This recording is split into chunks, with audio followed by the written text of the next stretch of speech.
شکریہ پاکستان، شکریہ شہباز شریف، شکریہ عاصم منیر۔ ایران پاکستان بھائی بھائی، یہ وہ نعرے ہیں جو اس وقت ایران کی فضاؤں میں گونج رہے ہیں۔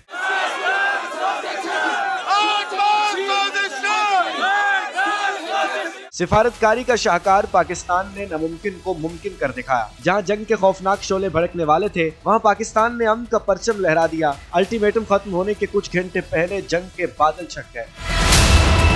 امریکی صدر نے پاکستانی وقت کے مطابق بدھ صبح 5 بجے ایران پر حملوں کا الٹیمیٹم دے رکھا تھا۔ فریقین کسی صورت ڈیڈ لاک ختم کرنے کو تیار نہ تھے۔ رات 12 بجے کے بعد الٹیمیٹم کی الٹی گنتی شروع ہوئی۔ صدر ٹرمپ نے ایرانی تہذیب کو صفحہ ہستی سے مٹانے کا پیغام بھی جاری کر دیا۔ ایسے میں دنیا پر تباہ کن خونی جنگ کا خوف و ہراس چھا گیا۔ مشرق وسطیٰ کے ممالک نے شہریوں کو الرٹ جاری کر دیے۔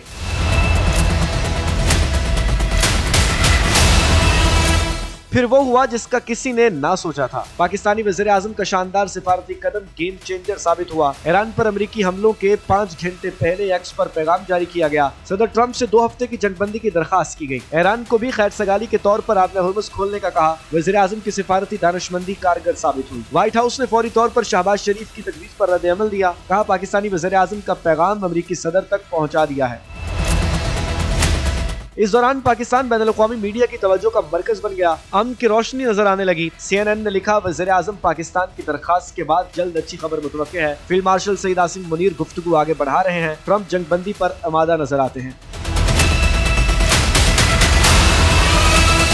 امریکی صدر نے وزیر اعظم شہباز شریف کی تجویز کو خاص اہمیت دی۔ الٹیمیٹم ختم ہونے کے تقریباً 1.5 گھنٹے پہلے جنگ بندی پر آمادگی کا اظہار کیا۔ لکھا، پاکستانی وزیر اعظم شہباز شریف اور فیلڈ مارشل عاصم منیر کے ساتھ گفتگو ہوئی۔ پاکستانی قیادت کی درخواست پر ایران پر حملے معطل کرنے پر رضامند ہوں۔ سپریم نیشنل سیکیورٹی کونسل نے بھی جنگ بندی معاہدے کی توثیق کر دی۔ آبِ ہرمز سے 2 ہفتے تک محفوظ ٹرانزٹ کا اعلان بھی کیا۔ یوں پاکستان کی کامیاب سفارتکاری سے خونی جنگ کے خطرات ٹل گئے۔ جنگ بندی پر عالمی رہنماؤں نے پاکستان کو خوب سراہا۔ پاکستان امن کا عالمی سفیر بن کر ابھرا۔ دنیا کو ایک ہولناک جنگ سے چھٹکارا ملا۔ یوں پاکستان نے ثابت کیا اصل طاقت سفارتکاری میں ہے۔